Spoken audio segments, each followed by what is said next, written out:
Bonjour à toutes et à tous, bienvenue dans cette nouvelle vidéo 60 secondes sophro.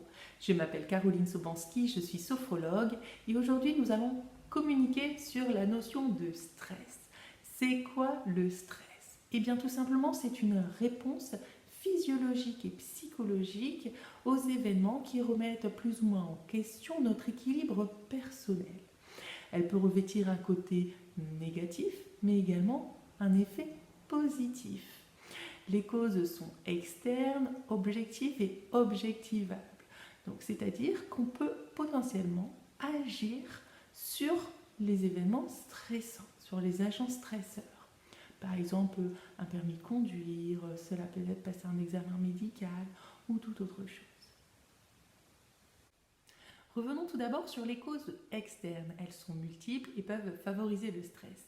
Il y a d'abord les causes biologiques, et oui, tout ce qui est changement biologique comme la puberté, la ménopause, mais aussi peut-être une alimentation peu équilibrée ou alors un manque de sport. Nous avons également les causes psychodynamiques, c'est-à-dire le manque de confiance en soi par exemple, cela peut être également des problèmes non résolus de l'enfance. Des causes socio-culturelles, comme la perte d'un emploi, le manque de soutien de la famille. Voilà, ça fait partie de ces causes-là. Nous avons également les causes environnementales. Alors, le bruit qui est autour de nous, les mauvaises conditions de vie dans lesquelles nous sommes, ça peut être aussi des difficultés financières, cela peut être de l'ordre aussi relationnel, les conflits de voisinage, les conflits familiaux, voilà, les difficultés relationnelles au travail. Il y a aussi la relation parent-enfant qui est un peu particulière, c'est-à-dire que par amour, nous pouvons avoir tendance à surprotéger les enfants. Ou voilà, on s'est tous parfois entendu dire ou entendu quelqu'un dire « envoie-moi un petit message quand tu es rentré ». Ça peut aussi être un facteur de stress. Pour terminer sur les causes, il y a les causes héréditaires ou génétiques.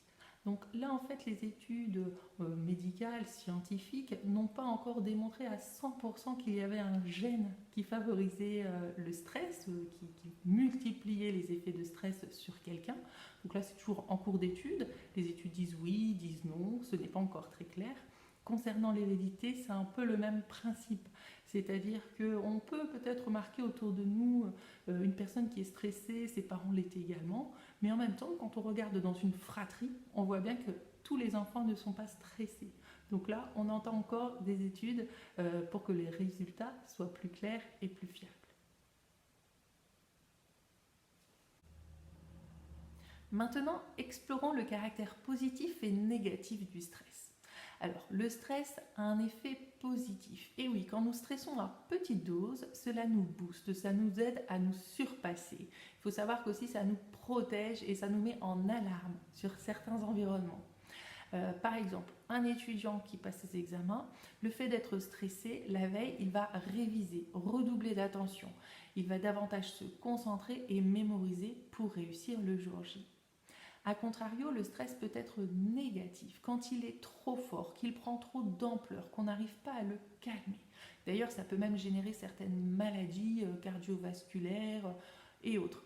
Donc à ce moment-là, pour l'étudiant, c'est le trou noir devant sa copie. C'est pour cela qu'il est important, si vous avez un stress vraiment négatif, d'apprendre à le gérer pour vous apaiser au quotidien.